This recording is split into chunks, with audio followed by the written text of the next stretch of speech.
Diagnosis क्या क्या बनेंगे निमोनिया पेशेंट में।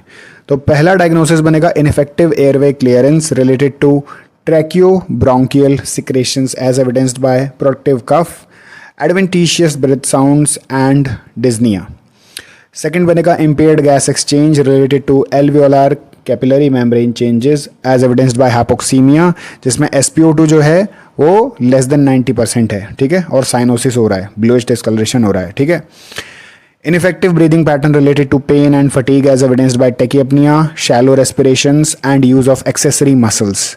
Next है hyperthermia related to infectious process as evidenced by fever, flushed skin and diaphoresis.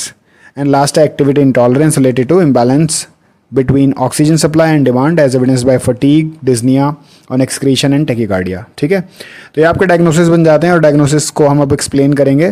तो फर्स्ट डायग्नोसिस है ineffective airway clearance related to tracheobronchial secretions as evidenced by productive cough, adventitious breath sounds and dyspnoea. तो इसमें subjective data क्या होगा? Subjective data में देखो आप patient reports shortness of breath and chest congestion. आप ऐसे भी लिख सकते हो that patient says that I have shortness of breath and chest congestion, ठीक है।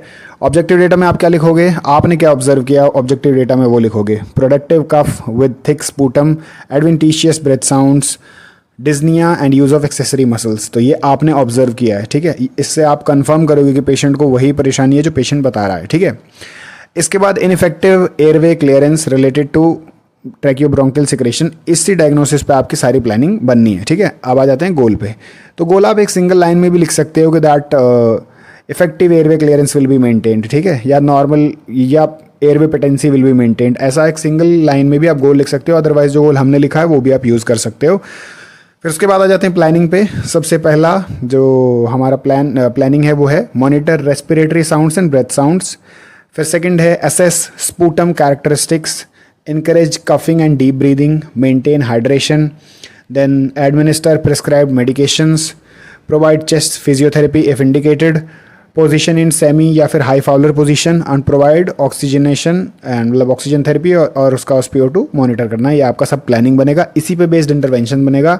आपको ऐसे लिखना है कि monitored respiratory rate and breath sounds. अब इसमें कुछ जो प्लानिंग है वो बहुत 2 वर्ड्स में, जैसे मेंटेन हाइड्रेशन, तो आप मैंने शॉर्ट करने के लिए इसे 2 वर्ड्स में लिखा है, वैसे ये भी सफिशिएंट है। अगर आपको थोड़ा सा लंबा करना है तो आप लिख सकते हो कि हाइड्रेशन विल बी मेंटेन्ड, ऐसा कुछ करके, ठीक है।